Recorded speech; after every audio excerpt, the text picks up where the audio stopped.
Welcome to Financial Creatives. In today's video, I'll share with you 10 money mistakes to avoid and how to be good with your money. Dave Ramsey, a best-selling financial author, notes, "You must gain control over your money or the lack of it will forever control you." I bet this is what you need to learn as part of your foundation for being with your money and avoiding money mistakes. You know, many people and businesses have made blatant money mistakes, and the end of it all was never going to be smooth sailing. Talk of you being dumped in a seemingly reversible debt burden and eventually facing the red eye of bankruptcy. Unfortunately, most of us kind of find our journeys headed in this direction, sometimes unknowingly, but oftentimes we already know we are doing the wrong thing. Well, matters pertaining finances are just complex, and it is just sad to learn that our society hasn't ostensibly addressed the issue of financial illiteracy among its constituents. You also went to school for an education, but this too was never a point of concern, let alone it being a core discipline there. In that light, I'm afraid it's a shame. Even in this ugly noise, there is a beam of light. As a person, as a business, or whichever entity, there is everything you can do to avoid serious money mistakes and be able to manage your money well. If you follow this video to the end, I'll help you discover what common mistakes people make and how to be good with your money to correct those mistakes. But before then, if you're new here, consider subscribing to this channel to continue receiving great videos like this.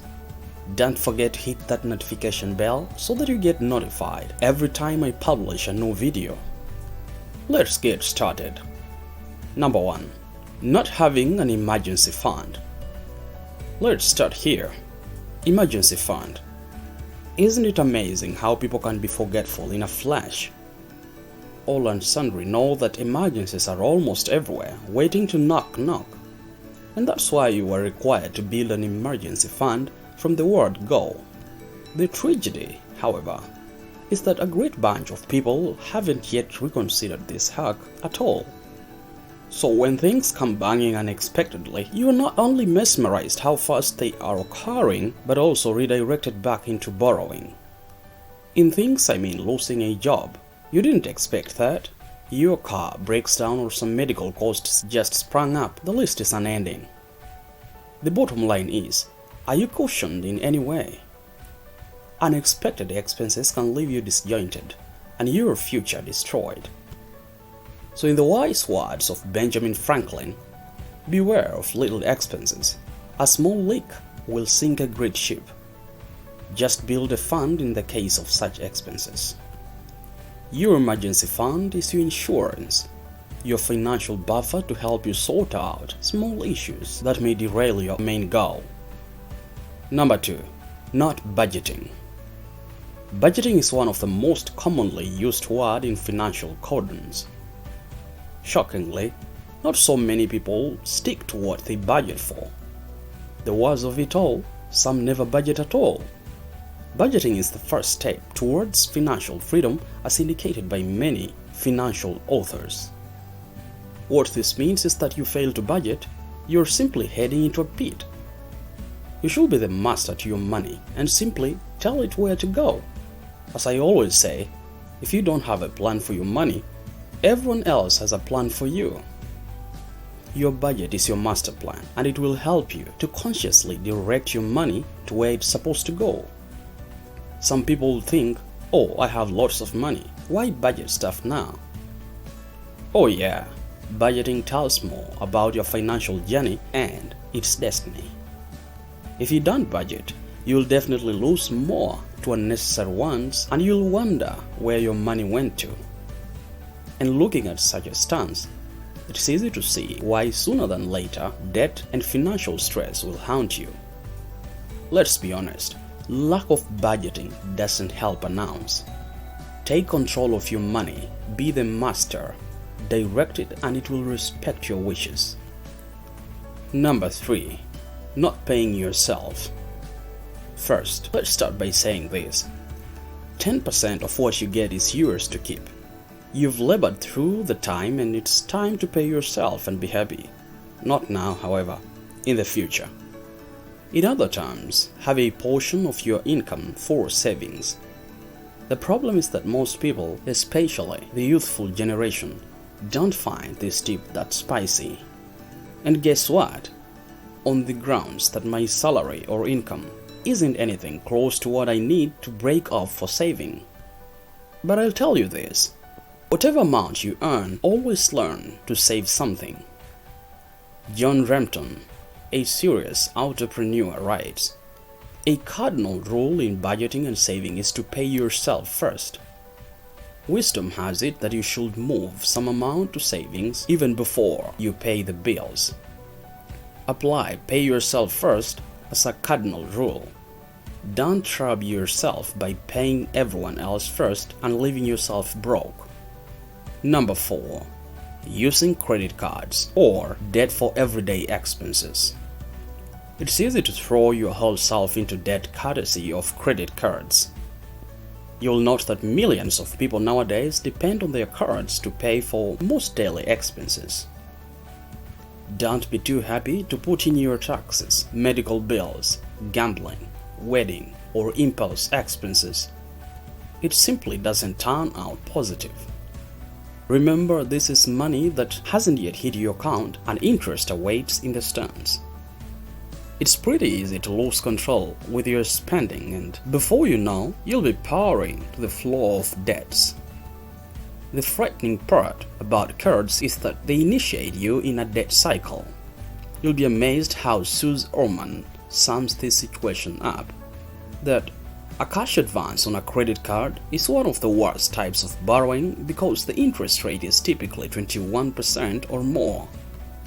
The more you pay high interest rates for things that don't earn you any money, the poorer you'll become.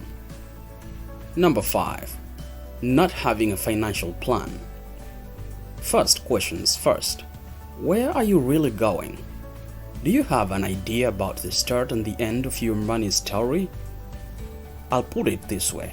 Without a direction, you don't have a place to go. Or rather, you are putting your future in big tatters. Nonetheless, there are plenty of people without money plans. No goals, no particular systematic method to saving money. Surely, the doom is spelled under such circumstances. But here's the thing. Financial planning is not just a hearsay or a want. It is something you must do. It is basic if you must have a brighter future for yourself and family. Just a quickie. Financial plans should encompass all aspects of life. You want to plan savings for education, emergencies, retirement, major purchases, insurance, and so on. Without a financial plan, you're likely to end up to a place called financial turmoil. Number 6. Living beyond your means. So many people live way above what they can afford. But all the same, it ends in tears as there is no way of keeping the wheeler moving with insufficient pressure. Peter Moore has kind words of advice when he said, "Don't live beyond your means. If you can't afford something, then save for it." People will spend money when they know their income doesn't provide the same much. You want to display a flashy lifestyle. You want to drive the latest model on 4 wheels, buy trendy fashions, and go on to the summit hotels for hangouts. Worse yet, you are doing this on credit cards. When you live beyond your means, there is nothing you can save. In fact, you are very busy piling debts that are going to vex your future well-being. Learn to live below your means and work towards improving your means.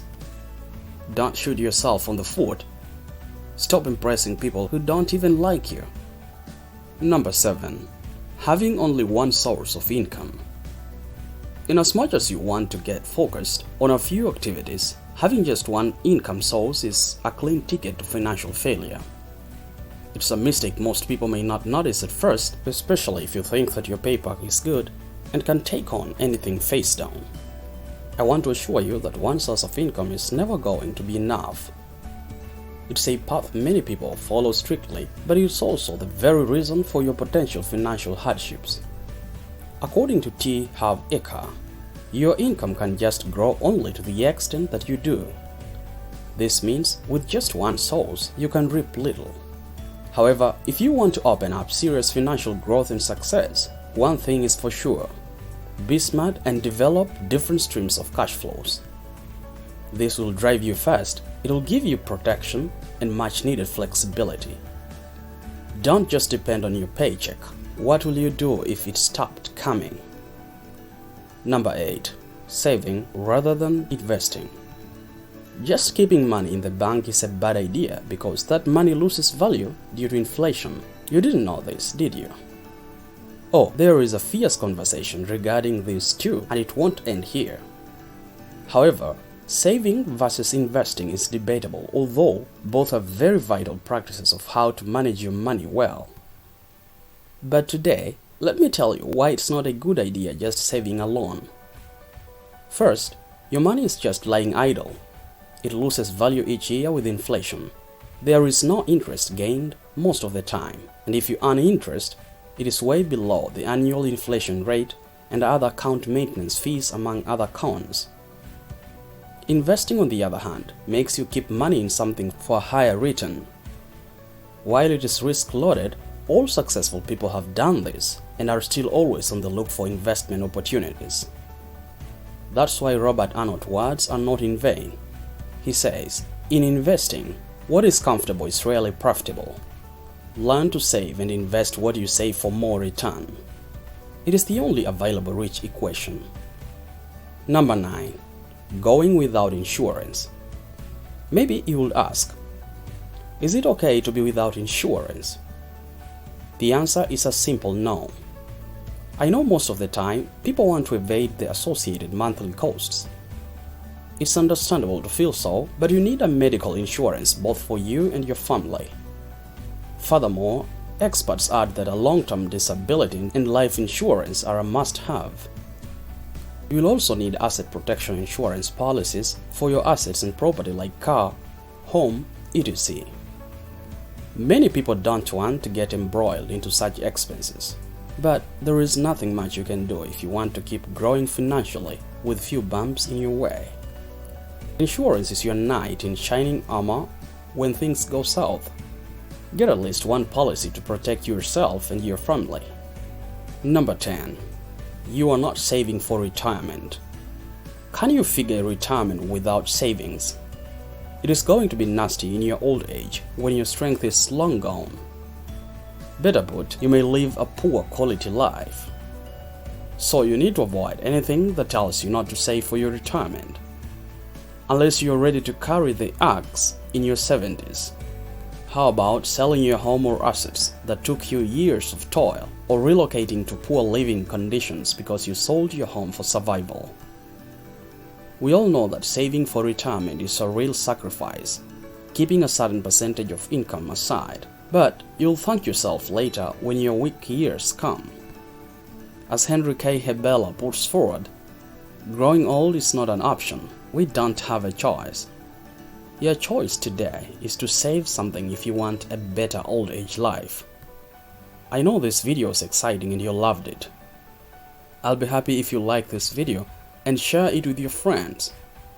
Don't forget to subscribe so you don't miss other interesting videos like this. Until next time, take care.